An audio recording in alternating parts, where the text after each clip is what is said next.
Good morning. It's a pleasure to be able to speak to all of you today, and the purpose of our conversation this morning is going to be for me to update you on the infamous Project Schoolhouse.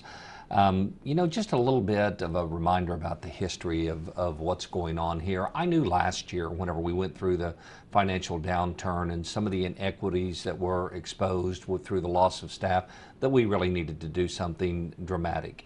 And as we continue to suffer financial difficulties in the state that greatly impact our school system, and those inequities are exacerbated, we realized we really did need to do something. Now, I believe very strongly in input, and I hope that my leadership style has shown that. So we put this process in place to ensure that we would have a great deal of input, because you see, a project like this can't be successful unless we have a lot of input. The community has to buy into it, and by the community I mean you, the people who work at TPS. Everyone has to feel like that they really legitimately had input into the process. So we formed three committees. We formed the think tank, the Blue Sky group, the group that was to work totally unencumbered and come up with some ideas. We couldn't just start with a blank sheet of paper. We had to have some ideas upon which we could build. And that think tank took their ideas, and I thank them profusely for giving up every single Saturday since the first Saturday in January all the way up till about a Saturday ago. And they sent their ideas through a group of people who had been organized here at the service center called the project team. And the project team looked at all of their ideas and streamlined them and tweaked them and made sure that they were workable. And then all of that went to an advisory committee. The advisory committee, I'll remind you, was appointed by school board members so that we would have legitimate committee input, looking over our shoulder and saying, yes, that's a good idea, or we ought to do that. So now we reached a point to where everything is culminating with the release of plans A, B, and C.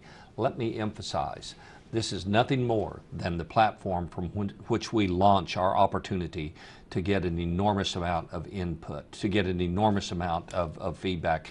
And we will provide ample opportunities and situations from which to get that feedback. Three plans will be finished over the weekend. I'm actually taping this on Friday afternoon. I started out with good morning because you're going to be seeing this in the morning, but those plans will be tweaked and will be finished up over the weekend, and sometime during Friday we will bring those to the point to where they're ready to be released. When you get up Tuesday morning, you're going to read about the plans in the paper, because they will be finished and they will be released to the media. Also on Tuesday morning, I will be doing a press conference to talk about the specifics in each of the plans, and then I'll be driving to Oklahoma City and I'll be briefing the Tulsa County legislative delegation on what the specifics are. But specifically, here's what it means to you. There will be recommendations in each of these plans that could impact where you currently work. Understand this, those are only plans. Understand this, it will not be Plan A that will be adopted, or Plan B that will be adopted, or Plan C that will be adopted. They're talking points, they're starting points. It's the platform from which to launch all of the dialogue, and ideas will come from Plan A, B, and C. Ideas will come from your input. Ideas will come from community input. We have already asked for survey information. All of those will be important pieces of the pie as we bring our final plan together. You know, it really is an exciting time for Tulsa Public Schools when we think about it. You've seen the statistics of what our numbers were in 1968. Well over 85,000 students. You've heard the numbers, what our enrollment was in 1952, 42,000 students in 56 schools. And today, 42,000 students in 89 schools. You know, the good thing about this is we really have stabilized. We're not in that post-World War II baby boom situation where those kids are we're coming through. We're in a stable situation though, and we just need to make that necessary correction. Not just thinking about, well, we combine a couple of schools because they're next to each other and one's under-enrolled and the other one has the capacity, but it's the time to think about grade configurations and exactly how we want to do this.